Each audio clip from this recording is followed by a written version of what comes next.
আর একদিন পরেই অর্থাৎ 3 মার্চ তারিখে উচ্চ মাধ্যমিকের বাংলা পরীক্ষা। আর এই ভিডিওটিতে আমি উচ্চ মাধ্যমিকের বাংলা পরীক্ষার জন্য একটি অত্যন্ত গুরুত্বপূর্ণ নমুনা প্রশ্নপত্র ও তার উত্তর নিয়ে হাজির হয়েছি। এই প্রশ্নপত্রটিতে বলা প্রত্যেকটি প্রশ্ন তোমাদের আসন্ন বাংলা পরীক্ষার জন্য খুবই গুরুত্বপূর্ণ। তো বন্ধুরা, তোমরা বাংলা পরীক্ষার জন্য কতটা প্রস্তুত নিজেকে যাচাইয়ের জন্য অবশ্যই ভিডিওটি শেষ পর্যন্ত দেখো এবং চ্যানেলে নতুন হয়ে থাকলে অবশ্যই চ্যানেলটি সাবস্ক্রাইব করে পাশে থাকা বেল আইকনটি প্রেস করে রাখো। তো চলো দেখে নেওয়া যাক গুরুত্বপূর্ণ প্রশ্নগুলি। একের দাগে ঠিক বিকল্পটি নির্বাচন করো। বিকল্প প্রশ্নগুলি লক্ষণীয়, অর্থাৎ একের দাগে তোমাদের 18টি এমসিকিউ প্রশ্ন দেওয়া থাকবে। প্রত্যেকটি প্রশ্নের মান 1 করে 18 নম্বর। 1.1 দাগে নিখিল ভাবছিল বন্ধুকে বুঝিয়ে বলবে, তো এর উত্তর হয়ে যাবে এভাবে দেশের লোককে বাঁচানো যায় না।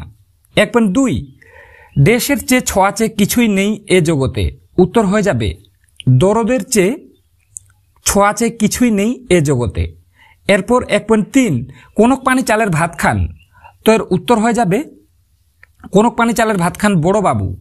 এরপর 1.4 হোমযজ্ঞের জন্য তান্ত্রিক এনেছিল ছোট বউয়ের বাবা। 1.5 কি আছে দেখে নাও। নির্ঘাত মরে গেছে বুড়িটা, একথা বলেছিল যোগা চাওয়ালা। এই প্রশ্নটা তোমাদের ভারতবর্ষ গল্প থেকে। তো নির্ঘাত মরে গেছে বুড়িটা এই কথাটা বলেছিল যোগা চাওয়ালা। এরপর 1.6 দাগে রাজা রথারোহণম নাটয়তি, এর অর্থ কি? রাজা রথে আহরণ করার ভঙ্গি করলেন। 1.7 এমনই সময় হঠাৎই এক সাহেবের লেখা পড়লাম, সাহেবের নাম। উত্তর হয়ে যাবে আইজেনস্টাইন। এরপর দেখে নেব 1.8 রাজনীতি বড়কুট, কথাটি বলেছিলেন। উত্তর হয়ে যাবে রাজনীতি বড়কুট কথাটি বলেছিলেন রজনী। কয়ের দাগের অপশনটি উত্তর। এরপর দেখে নেব 1.9 রক্তের অক্ষরে দেখিলাম। উত্তর হয়ে যাবে আপনার রূপ। 1.10 ভোরের জন্য অপেক্ষা করছিল বাদামি হরিণ। এরপরে দেখে নেব 1.11 অবসন্ন মানুষের শরীরে দেখি ধুলোর কলঙ্ক। 1.12 দাগে আমি কি তাকাবো আকাশের দিকে। উত্তর হয়ে যাবে বিধির বিচার চেয়ে। এরপর 1.13 বলিকান্দারি থাকতেন। উত্তর পাহাড়ের চূড়ায়। 1.14 মিলে সব ভারত সন্তান গানটির রচয়িতা। উত্তর হয়ে যাবে সত্যেন্দ্রনাথ ঠাকুর। 1.15 অস্বচ্ছ জল রঙের আঁকা ছবিকে বলে। উত্তর হয়ে যাবে গুয়াশ। এরপরে দেখে নেব 1.16 দাগে কি আছে দেখে নাও। আধুনিক ভারতীয় রাশিবিজ্ঞানের জনককে। উত্তর হয়ে যাবে প্রশান্ত চন্দ্র মোহলানবিশ। 1.17 মোহনবাগান ক্লাব গঠিত হয়। উত্তর হয়ে যাবে 1889 খ্রিস্টাব্দে, অর্থাৎ কোয়ের দাগের অপশনটি উত্তর। 1.18 দাগে তুলনামূলক ভাষাবিজ্ঞানের সূত্রপাত করেছিলেন। উত্তর স্যার উইলিয়াম জোন্স। এরপরে দেখে নেব 2 দাগের প্রশ্নগুলি। তার আগে বলে রাখি এখানে যে 18টি এমসিকিউ প্রশ্ন বললাম, এখানকার প্রত্যেকটা প্রশ্ন খুবই গুরুত্বপূর্ণ। কিন্তু কেউ ভেবো না যে এই 18টা পড়ে গিয়ে পরীক্ষায় তোমরা 18টা কমন পাবে, এমন কিন্তু আমি একবারও বলছি না। অনেকে তোমরা বুঝতে ভুল করতে পারো। পরীক্ষার আগের মুহূর্তে আমি তোমাদেরকে বলে রাখছি এই প্রশ্নগুলা গুরুত্বপূর্ণ, কিন্তু কেউ এটা ভেবে যেও না যে এই প্রশ্নপত্রটা থেকে তোমরা প্রায় প্রত্যেকটি একই ধরনের এই প্রশ্নগুলাই কমন পাবে। যারা এমনটা ভাববে তারা কিন্তু অনেকটা ভুল করতে চলেছে বন্ধুরা। আমি তোমাদেরকে প্রথমেই বলে দিচ্ছি, তোমাদের পরীক্ষার প্রস্তুতি কেমন সেটা যাচাইয়ের জন্যই আমি ভিডিওটি বানাচ্ছি, এবং কোন প্রশ্নগুলি গুরুত্বপূর্ণ, যে বড় প্রশ্নগুলো আছে সেগুলি রেডি আছে কিনা সেটা বোঝানোর জন্যই কিন্তু মূলত ভিডিওটি আপলোড করা। তাই বারবার বলা হচ্ছে ভিডিওটি শেষ পর্যন্ত দেখো, তাহলে কোন প্রশ্নগুলি আসতে চলেছে এই বিষয়ে তোমরা একটা স্বচ্ছ ধারণা পেতে পারো। এবং আমি আর 1 ঘন্টা কিংবা 2 ঘন্টা পরেই উচ্চ মাধ্যমিকের বাংলা বিষয়ের রচনা অংশ থেকে মাত্র একটা রচনা লেখার কৌশল বা ছক তোমাদেরকে দিয়ে দেব।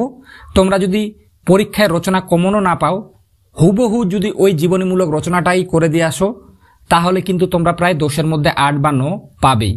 তাই বন্ধুরা আগামী 2-1 ঘন্টার মধ্যেই ভিডিওটা আপলোড করা হবে। সেই ভিডিওটা যাতে সবার আগে তোমার কাছে পৌঁছে যায় তার জন্য তোমরা চ্যানেলটি সাবস্ক্রাইব করে পাশে থাকা বেল আইকনটি প্রেস করে রাখো।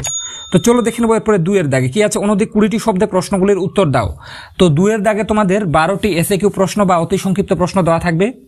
তো 2.1 দাগে কেবলই মনে পড়ে, কার কি মনে পড়ে।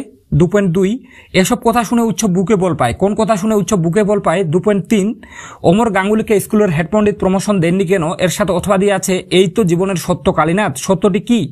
2.4 খালি সে ধাক্কা দিয়ে বেড়ায়, কে খালি ধাক্কা দিয়ে বেড়ায়? 2.5 কবি জীবনকে আমৃত্যু দুঃখের তপস্যা বলেছেন কেন? 2.6 সুন্দরী বাদামি হরিণ চিতাবাঘিনীর হাত থেকে বাঁচতে কোন কোন বনে ঘুরেছিল? 2.7 আমি দেখি কবিতায় কবির চোখ ও দেহ কি কামনা করেছে? 2.8 আমি তা পারি না, বক্তা কি পারেন না? 2.9 বিরাট আর্মাডা যখন ডুবলো, আর্মাডা কি? এর সাথে অথবা দিয়ে আছে গল্পটা মনে পড়লেই হাসি পেত, কোন গল্প মনে পড়লে হাসি পেত? এরপর 2.10 উপসর্গ কাকে বলে? 2.11 লেট কি? 2.12 শৈলী বিজ্ঞান কি? তো বন্ধুরা, এখানে যে 12টা এসএকিউ প্রশ্ন বলা হলো প্রত্যেকটা গুরুত্বপূর্ণ, তোমরা চাইলে দেখে রাখতে পারো, কিন্তু কেউ ভেবো না যে এই 12টা এসএকিউ পড়ে গিয়ে 12টাই কমন পাবো। আমি তোমাদেরকে বারবার সতর্ক করছি।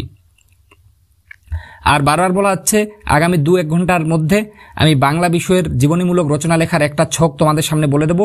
তোমরা যদি সেই রচনাটি বা সেই ছকটি করে দিয়ে আসো, পরীক্ষায় যদি কমনও না পাও, 10-এর মধ্যে 8 বা 9 পাবেই। তো আগামী 2-1 ঘন্টার মধ্যেই ভিডিওটি আপলোড করে দেওয়া হবে। সেই ভিডিওটি যাতে সবার আগে তোমার কাছে পৌঁছে যায়, তার জন্য তোমরা চ্যানেলটি সাবস্ক্রাইব করে পাশে থাকা বেল আইকনটি প্রেস করে রাখতে একেবারে ভুলো না। এরপরে দেখে নেব 3-এর দাগে কি আছে। অনধিক 150 শব্দে যে কোনো একটি প্রশ্নের উত্তর দাও। 3-এর দাগে তোমাদের গল্প অংশ থেকে 2টো প্রশ্ন দেওয়া থাকবে, 5 নম্বরের একটি প্রশ্নের উত্তর করতে হবে।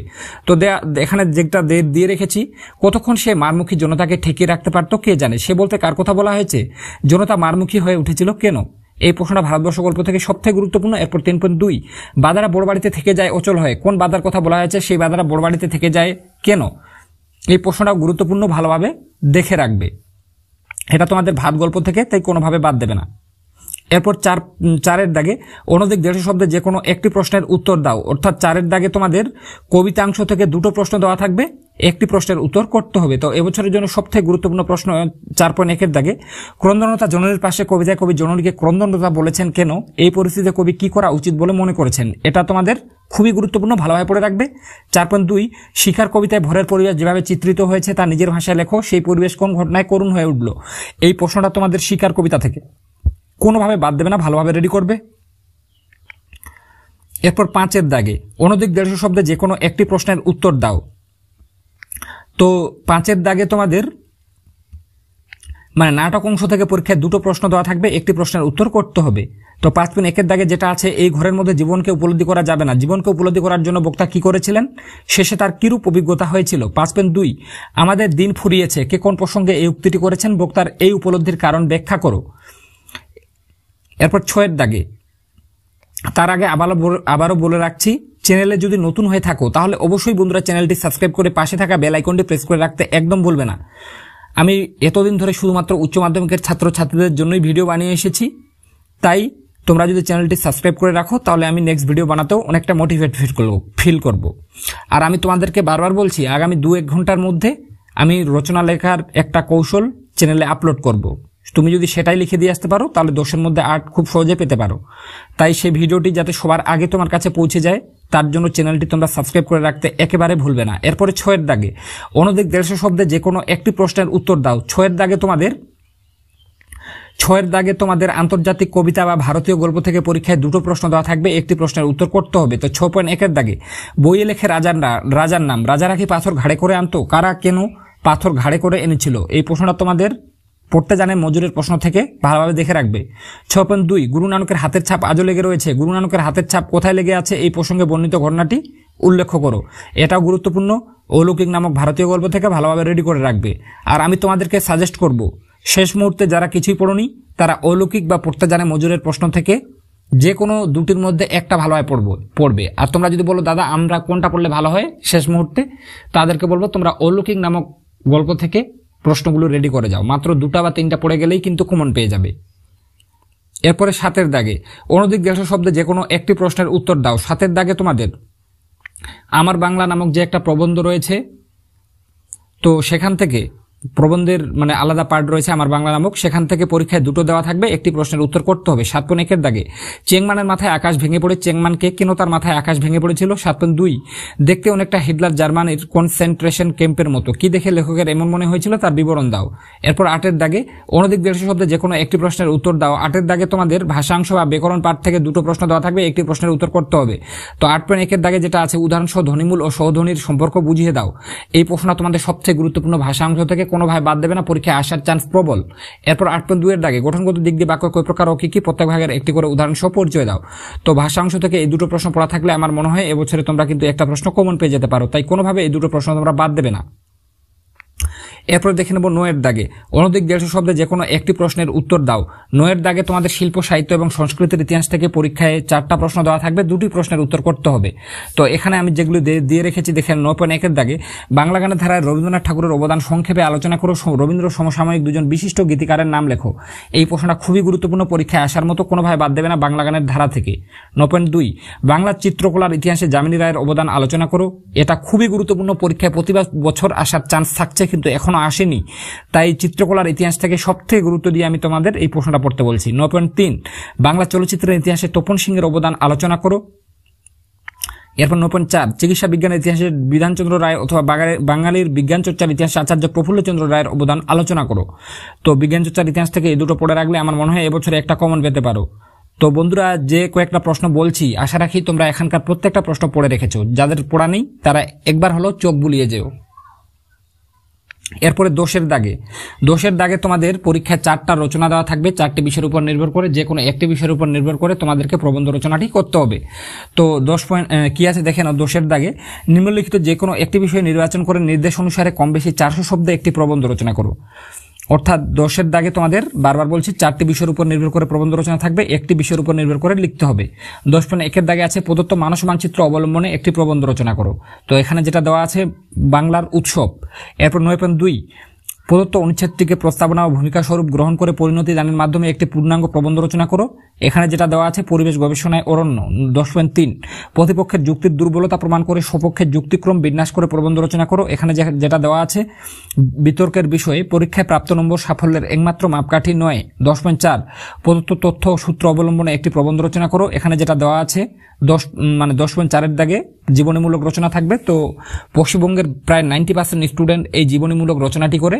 তো আমিও তোমাদেরকে সাজেস্ট করব, যারা কিছুই রচনা থেকে তেমন প্রস্তুতি নিতে পারোনি তারা জীবনীমূলক রচনাটি করবে। তো সেখানে পয়েন্টে তোমাদের প্রত্যেকটা বিষয় দেওয়া থাকবে, তোমাদের শুধু বাক্যটা সম্পূর্ণ করে লিখতে হবে। আর আমি আগামী 2-1 ঘন্টা পরেই কিন্তু রচনা লেখার একটা কৌশল তোমাদের সামনে তোমাদের সাথে শেয়ার করব। সেই ভিডিওটি দেখে যদি একটাই রচনা ভালোভাবে পরীক্ষায় তুমি লিখে দিয়ে আসতে পারো, যে কোনো রচনা আসুক সেটাই লিখে দিয়ে আসতে পারলে 10-এর মধ্যে 8 বা 9 খুব সহজে তোমরা পেতে পারো। তো বন্ধুরা, আশা রাখছি ভিডিওটির মাধ্যমে উপকৃত হয়েছো। ভিডিওটির মাধ্যমে উপকৃত হয়ে থাকলে অবশ্যই এই চ্যানেলটি সাবস্ক্রাইব করে পাশে থাকা বেল আইকনটি প্রেস করে রাখো। তো আজকে পর্যন্তই। আশা রাখছি তোমাদের উচ্চ মাধ্যমিকের বাংলা পরীক্ষা প্রত্যেকেরই অনেক ভালো হবে। আর ভিডিওটি শেষে আবার মনে করে দিতে চাই, তোমরা কেউ এটা মনে করবে না যে এই প্রশ্নপত্রটি থেকে আমরা প্রায় 50% কমন পেতে পারি বা 60% কমন পেতে পারি। আমি কিন্তু একবারও বলছি না। অনেক নামধারী ইউটিউবার আছে যারা তোমাদেরকে এইরকম প্রশ্নপত্র দিয়ে বলে প্রশ্নপত্র ফাঁস। তো তারা তোমাদের সাথে প্রতারণা করছে বন্ধুরা। বারবার বলছি, যদি তোমরা সেই ভিডিওগুলির পাল্লায় পড়ে শুধু একটা প্রশ্নপত্রের উপর ভিত্তি করে পরীক্ষা দিতে যাও তাহলে তোমাদের রেজাল্ট কিন্তু খারাপ হতে বাধ্য। তো আজকে পর্যন্তই, দেখা হবে নেক্সট কোনো ভিডিওতে।